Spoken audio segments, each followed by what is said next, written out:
Hello everyone, I'm Dennis Chan, and today I am so excited because I am gonna do pasta. We're gonna make pasta from scratch, and in culinary school we learn one day how to make fresh pasta. But today I have Diana Testa, and she is my pasta expert. She's been making pasta her whole life, learned from Nonna, and so today she's going to teach me how to make pasta from scratch, by hand. That is right. So in Italy, we do pasta every day, not only one day, as you said. So I do come from Italy, and I teach how to make pasta. Sometimes people call me also the pasta lady. So I want to bring you in making homemade pasta with your hands, like Nonna used to teach me. So the most important thing is to use the right flour, because that, is very important to us. Yes. So if you guys don't know, I moved here recently from Italy to the United States. I come in between Milano and the Como Lake, and is, I believe, kind of 7 years that I moved in the United States, and it does, I think you met me from when I moved here. I met you pretty close to when you first moved over here. That's right. A friend of ours, both a mutual friend, introduced us, and we've been good friends since. That's right. But why I love Italian food so much is Italian food. So in my past life, when I was a VIP tour guide at Disney, I had Marcella Hazan. That is right. I remember you told me that. Yes. She is, people call her the Italian Julia Child. And she taught me that when you have an Italian dish or a Chinese dish, it's cooked in the same pot. But when you have a French dish, the sauce is cooked separately from the main item. So if you have pasta or rice, you put a sauce on top. So it's different from that's why this is why we're friends. Because we cook the same way. The cooking technique is the same. So if you're cooking this at home, you know that that's the similarity when you cook. It is very similar. It is. It's very hands-on.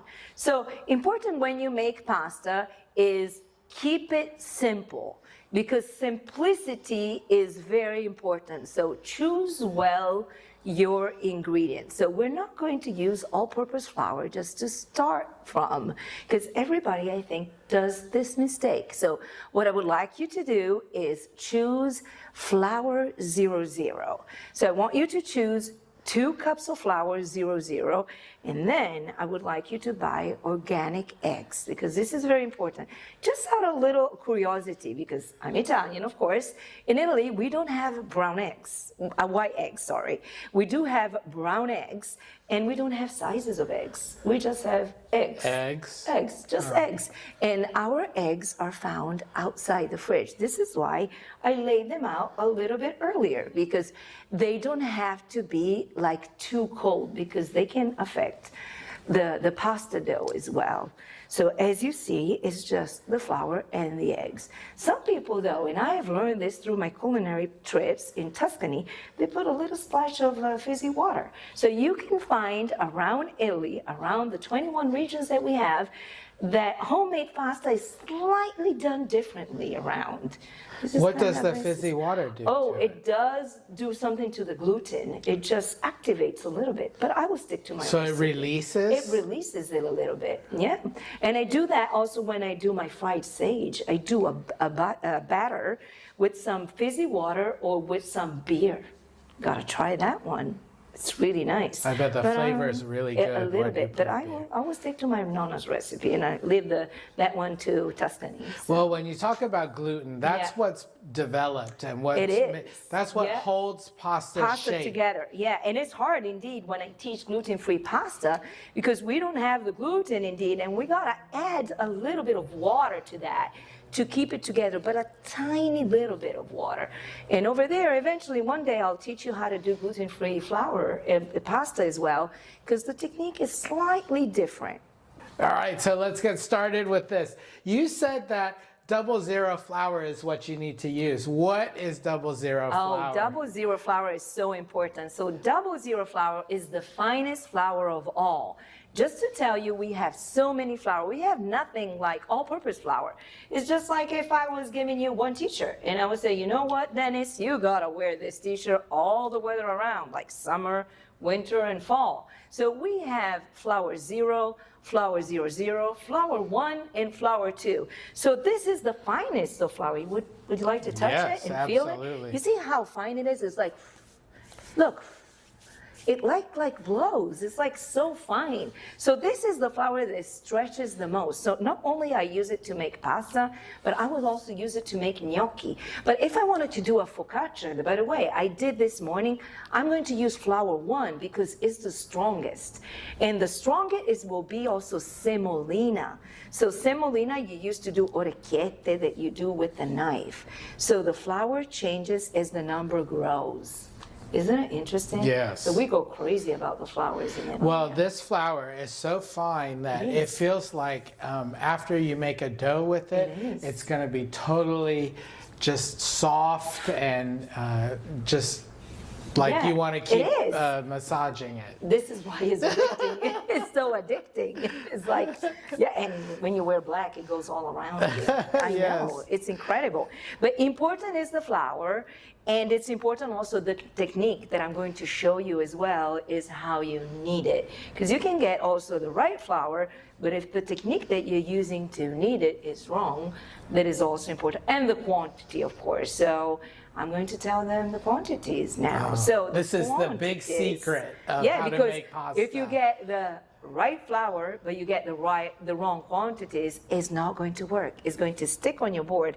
By the way, you might see that I'm using wooden boards. I am using wooden boards so it doesn't stick on the counter, on the table, because the wood is the best element for any kind of dough, or you can use as well stainless steel. But how many of us have home stainless steel? I think only the chefs in restaurants, like Chef Dennis. So you want a kneading board like this that doesn't move. So when I'm going to push, and you will see it doesn't move, so it has the double flip as well. A little bit heavy, but they're worthwhile. Oh, yes. Yeah, so we have 2 cups of flour and 3 eggs. And for anybody that is comfortable with grams, this is going to be 300 grams of flour and 3 eggs. That means that every egg is calling for 100 grams of flour. So I can scale up every time 4 eggs, 400 grams of flour, and so on. So pretty easy for me, at least. Easy to keep straight in your head. It should be. So if I want 6 eggs, it's 600 grams. And I go on and on. So shall we take the eggs? Yeah, let's do this. Let's do it without breaking them. So we said that the eggs are organic and cage-free, so kind of hard sometimes to find them. So we're going to crack. Would you like to help me? Sure. Let's go. Okay, so in the flour, Diana has made a little well in the middle, and that's where we're going to put the eggs. And you kind of want to create a wall around the well so that the eggs stay in the center of the flour. Yeah, and you see how orange they are? This is because they're organic. Because if you buy eggs that are not organic, they won't be as orange as now. So do they eat oranges? This is so funny. Maybe they do. I think they eat very well, actually. Yes. So when they're pale, normally are the white eggs. Oh, yes. So you will see they're very pale. So it should be that our dough will take that color, the orange one. So you might see other recipes that they don't come from Italy that they add as well some oil and some salt. Do not add it, please. And I tell you the why. Do not add oil because otherwise it's going to be all oily and it won't be good for your sauce because it will get all slippery. Okay? It won't hold the sauce. It will not hold the sauce. Yes. So if you do like a marinara sauce or you do a cacio e pepe or you do a carbonara, you don't want an oily stuff. So do not refrain from adding any other. Just keep it simple. It's just flour and eggs. Very, very simple. Okay, at this point, we are going to get hold of a fork, forchetta. Oh, yes. We're going to get hold of a fork. This is the Don't part. forget the. non forgetta, because don't forget la forchetta. Absolutely. This is very important. And now this is the part where people normally mess it up, right? This is why we gotta be careful. You wanna keep your wrist low and start whisking like this, very slow, because we don't want the eggs to come out, right? And go slow. I mean, is there any time in Italy? It's like we got therapy time. here. It's very therapeutic. So in Italy, we are never in a rush. At least I'm never in a rush, at least when I cook. You gotta make time for cooking. This is not something that you wanna do in a rush. So now I can go faster. And you see, I always keep my wrist not like this, but lower. And I always like to say, I make a jump.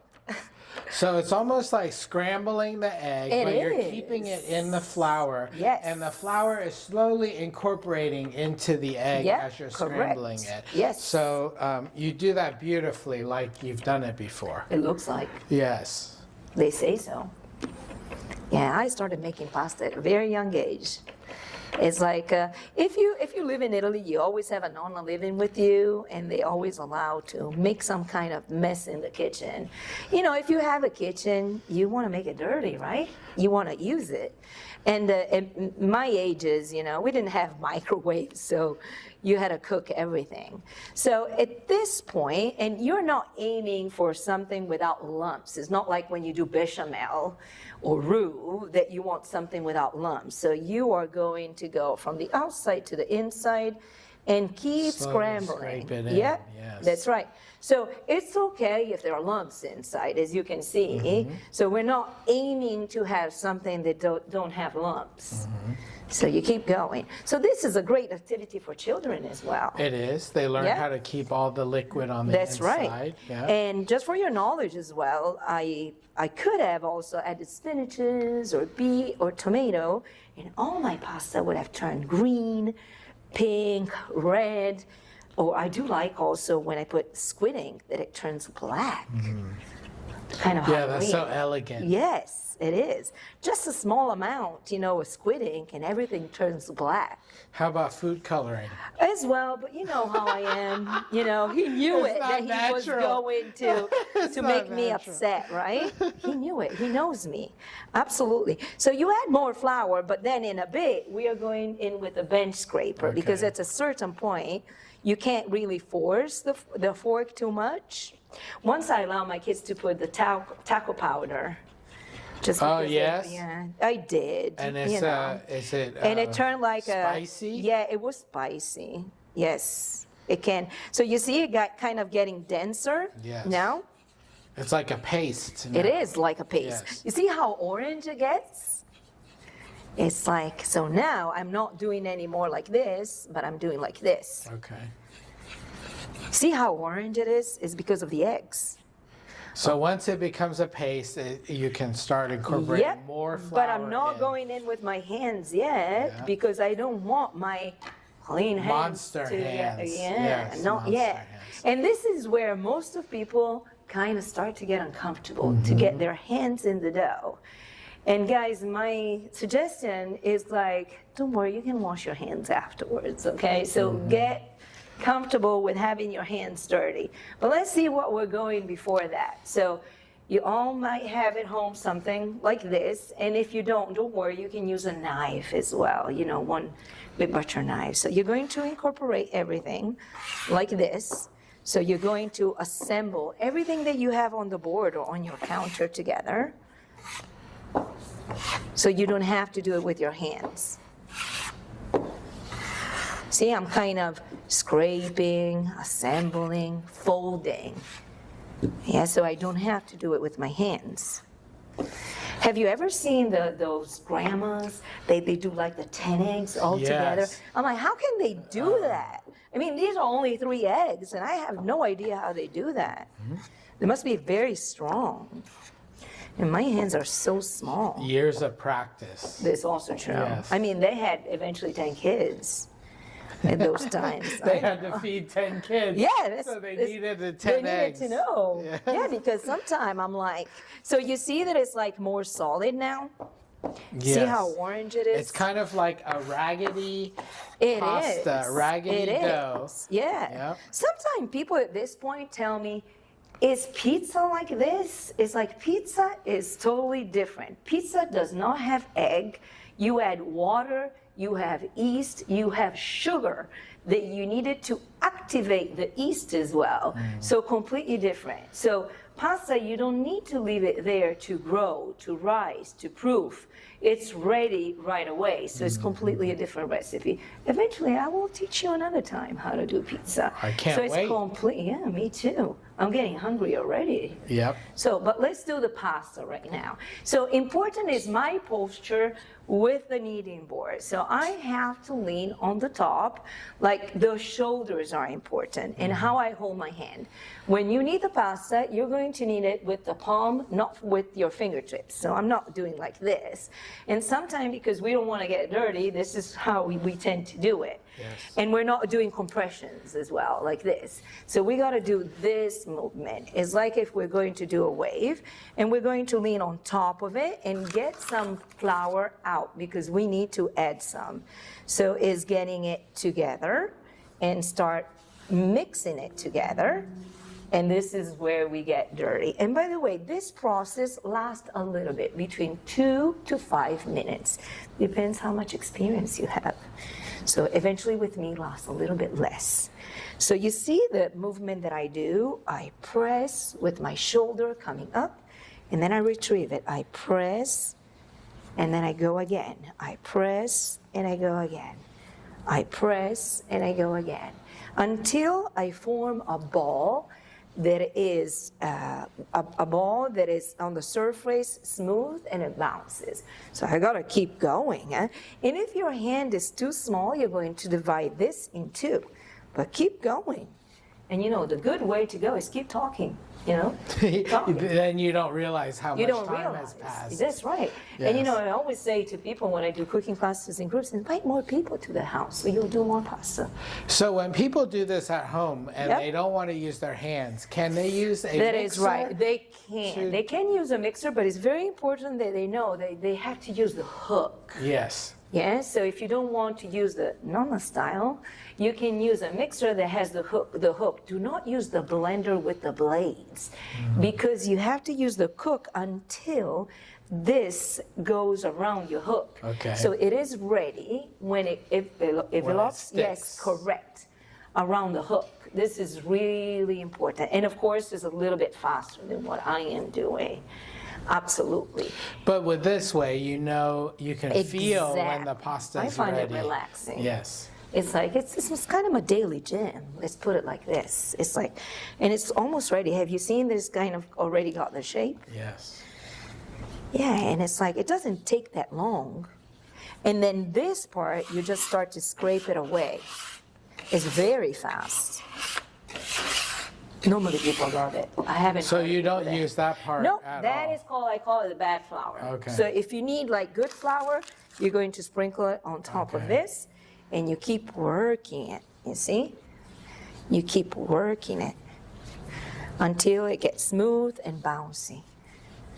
Yeah, and this dough, it can be not only used for fresh pasta, but also for ravioli, for lasagna, for farfalle. So this is the base to many, many, many things. I mean, today we are going to show eventually fettuccine, but you can use it for many, many things. So once you know how to use, so we can start to show already this, how it's, and the more you work it, the better it bounces back. You want to try it, Dennis? Sure. Yeah. It's hard- still a little hard to Yeah, do. You have to be gotta- really yes, strong. Very strong. But it does have a nice bounce to Yeah, it.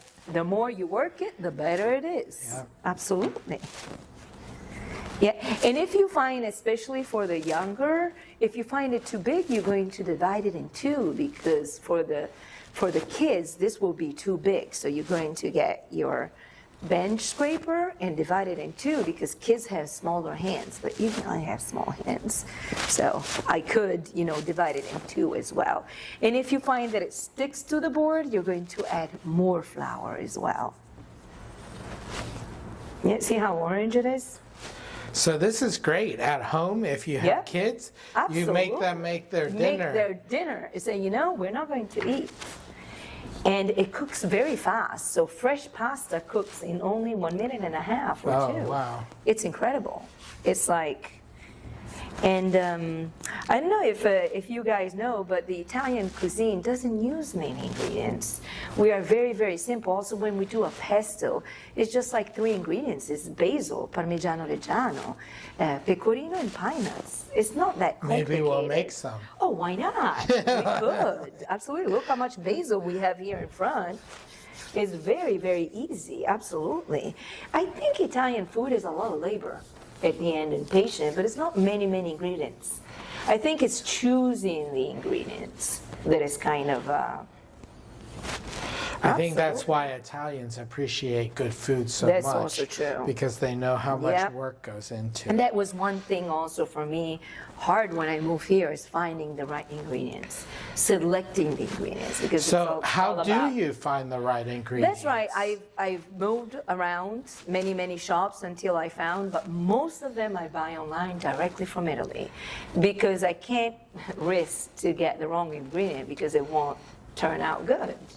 And gotta be honest, I bring still all of my ingredients from Italy. So when I go to my culinary trips and I come back, I still bring a lot of products from Italy because I want to reproduce exactly the same. Of course, it won't be the basil, but it's that olives, that caper, that olive oil as well, because olive oil counts a lot in our cuisine. You know, for me, it's easier because we do have a lot of Asian Yeah, markets that's around. right. I think- But I don't see yeah. a lot of Italian markets Yeah. around. I think people are expecting me to open one, but I'm like, you know, that's a lot. You have a lot to do already. Yeah, that's true. Oh, well done. So we can show people what I meant from. You see, it is smooth, and if you press your finger, it bounces back. So what can go wrong? Because we were here, everything was right. We measured the flour, we had the eggs, we got you the technique, but things can go wrong. So it could be too sticky or too wet. What do I do? If it's too sticky, you just get some more flour and you add flour. But if it's too dry, what does it mean that it's too dry? It acts like this, it's flaky. Yeah, it's like doesn't stay together. Easy, you just add some flour to your hands and you keep kneading. Don't add like cups of flour or tablespoons of flour, because otherwise it's the game of catching up. Let me add more flour, let me add more water. Just wet your hands. So these are the only 2 things. Never, never add another egg. Oh, Because I okay. heard Too about, much. Yeah, because the egg, it doesn't give you the moist. It will give you too much glue. So what we're going to do now, we're going to make the dough rest a little bit, because what happens, the glue that is the gluten will release and it will be even more bouncy. Tender, yes. Yeah, and I'd like to clean my board in the meantime, because I think it's nice always to have a good and nice clean Yes. surface. Absolutely. So about how long should we let this rest? Yeah, you let it rest 3 to 4 minutes. Okay. Yeah, that is perfect. Okay, so the pasta has rested It for does, yes. about 5 minutes, right? Yep. We've Here done it a is. little cleanup. We've got Yep. some flour here, extra flour, Yep. and we've got our beautiful pasta dough. That's right. As you see, it's still bouncing. It's Yeah. not sticky. I have prepared some flour on the side. So it's important that you don't leave it out more than this time because it tends to dry. So if you have to go somewhere for any reason, please cover it or put it in the fridge because it tends to dry the surface and then it doesn't do what it has to do. So this is very important. So one thing that you have to do is divide your dough. You see how nice, how it bounces in 4 pieces. So first you do like a cut, and you do 4 pieces because you cannot feed the whole dough inside your pasta machine. So you do 4 pieces, and see how gummy it is? It's so beautiful. Then you have to press it a little bit down with your hands and put it in the flour because it tends to stick. So if we don't put it in the flour, it will stick in the pasta machine. And this is one of the mistakes that I think happens to most of the people that they are doing pasta for the first time by themselves. It's like they don't know they have to flour their dough. So this is the first thing that they have to know, is to flour their dough. So your pasta machine, whatever is the brand, it doesn't matter the brand, they have a dial here with numbers. And every time that you change the dial, you have a press that gets closer and closer and closer. So every time, we gotta remember, and this is kind of hard, we gotta remember to change the dial through, because this little thing is going to become long and thin. And you want it to become thinner and thinner each time. Yeah, tell me. I would like to become thinner and long, but you know, it doesn't happen. Well, so it's because of all the pasta we eat. Yeah, that's right. Yes. Or your rice, because I come Rice, yes, that too. you know, it's kind of a, have you ever seen a Thin Chef? I have not, yeah. You can't trust. I would not trust, because I eat my stuff, you know. You gotta try the things that you eat. As my children put it, she's doing another experiment. They gotta try it. Okay, so you start with this machine at number 0. Okay. That is the lower number, so the blades are the furthest apart, okay? So let's see what happens with this one. So already with the first one, it's got a little bit longer, but it's still a little bit chubby. And every passage, you pass it through the flour. Yeah? Then you go on the second number, that is number 1. And every time you gotta pull it in order to come. You see, a little bit longer, and again, in the flour. Yeah? Never put the flour in the pasta machine, because it's going to be hard to clean. It can clog. It comes up sometimes. Yeah, yes. and never put this pasta machine or any pasta machine in your dishwasher as well. It's like when you have a bialetti and you want to ruin it, just putting it in the dishwasher as well. So never do that one. So you want to put now number 2. And you're going to start gently pulling it. So you see it's get longer and longer. Then again, a little bit of flour. And I'm getting ready number 3. And we're going to stop at number 5, because today we're going to do fettuccine. I think in America you guys call it fettuccine. We call it fettuccine because it's a matter of vowels. It's okay. Yes. It's how we read things. Okay, now we are number 4. It's how we Italian talk, you know. So number 4 is longer. So when you do a string pasta like this, you want it to be a little thicker, right? Yeah, you want a little thicker than tortellini, for example, ravioli. You know why? Because we double it. So if you do tortellini or ravioli, you want it thinner because one goes on top of each other. So you go number 6 or number 7. So now here we're number 4, and we still stretch it. Especially if you do pappardelle, they are nice and thick. And then when we go to the cutting part, I will tell you more, because you can change your cutter. You can do linguine, you can do spaghetti, you can do pappardelle. And we're not talking about the 3D shapes like penne, fusilli. You need an extruder for that. It's a different kind of machines. Those will be the 3D dimension. These are flat pastas. You don't use hand to roll those? Yeah, you can, like cavatelli and so on, but if you want to do the round ones, nowadays, especially the restaurant, we use the extruders when you see that they cut them like that. Macaroni. That's right. Yeah. Macaroni, Dennis. Macaroni. Macaroni. Yes. But you put a feather in your cap and Yeah, you that's call it right. macaroni. Yeah, that's right. You know that in Italian we say that a person is a maccherone when he's a pain in the neck? Oh, really? Oh, yes. Yeah. So people know that. He's a maccherone.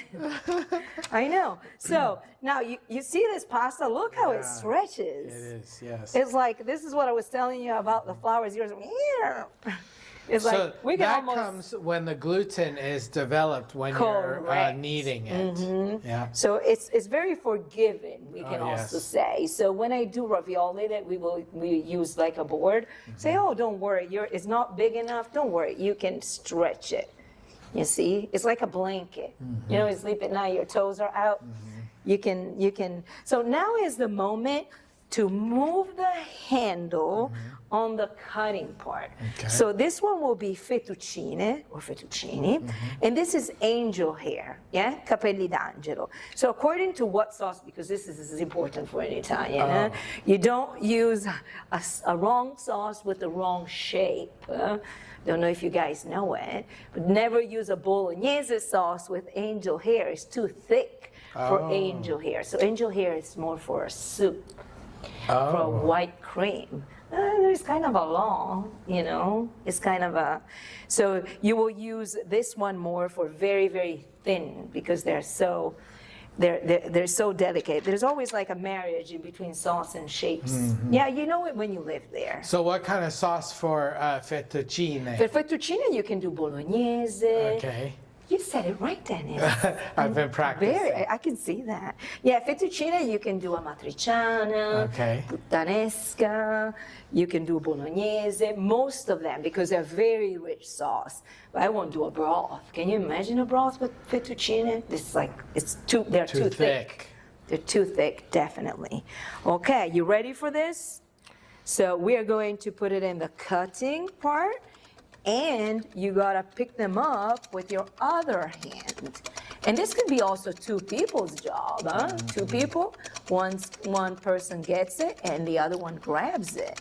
So as you see, they're not super long. So if you get a long part, you have to cut it. So it is ready to be already cooked, and it cooks in 1 minute. But I wanna show you that you can hang it. And I'll tell you the purpose of this, and then I can go with another round. So you can dry your pasta for future use, but also just to bring it in the kitchen to cook for later, because it's easier. You see how I put them one apart from each other, so they're not one on top of each other. You can see in a couple of minutes that they dry up. So if you leave them here out for 6 hours, they will dry, and they're good for 3 weeks, a month. Or you can freeze them as well. So you can freeze. I like, honestly, I'm not good in putting things in the freezer. I never know what I have in the freezer. So when you dry this first and then put it in the freezer? No, you dry it and then you put it in a Ziploc bag, in a box, in whatever you have. And then freeze it. It's like if you buy a pasta that is dry. So if it's dry, basically you took out the moist, so you don't need to freeze it. And then you do the process again, and then you do the second part. Remember, you gotta go back to number 0, of course, because now you were on number 5, so you do it again. And my opinion is I never freeze the dough because it takes me only like 10 minutes to do the dough, and you restart again. You cut it But first. do it, yes, correct, and you redo it all again. But is fairly simple, and all the family will be involved, and you do so many, and so on, and we will show you how to cook it as well. It's pretty simple and very good to do. All right, we've made our batch of pasta. Now, that was 300 grams of flour and 3 eggs. That is so right. what does that make in, how many servings does that make? Yeah, depends on how much people are hungry, of course. But say normally it's 4 people. So 4 people, also because in Italy, we eat different courses. So you have the first course that will be called primo, and then you have the second course that normally is fish or meat. So this amount here will be enough for 4 people. 4 portions. Yeah, that's right. But if you only eat this, there will be enough for, let's see, 2 or 3. And I know that in America, sometimes pasta can be served as a side, so you more like eat everything together. But we kind of separate our courses. If you're drying this pasta, it still gives you 4 portions. Absolutely. You can make double that, and you have 2 days worth of pasta for 4 people. Yeah, this is also interesting that a lot of people ask me this. Will the time of cook change if the pasta is like drying like now, wet, or if it's completely dry? It's exactly the same time. It doesn't change. This is why I always suggest drying your pasta, because you can store it, because the cooking time is exactly the same. So it will save you a lot of time because it's still 2 minutes that it takes. So the more it dries, the more it will become harder, but still takes 2 minutes. Yeah. I can't wait to cook this pasta. Me too, and it smells already good.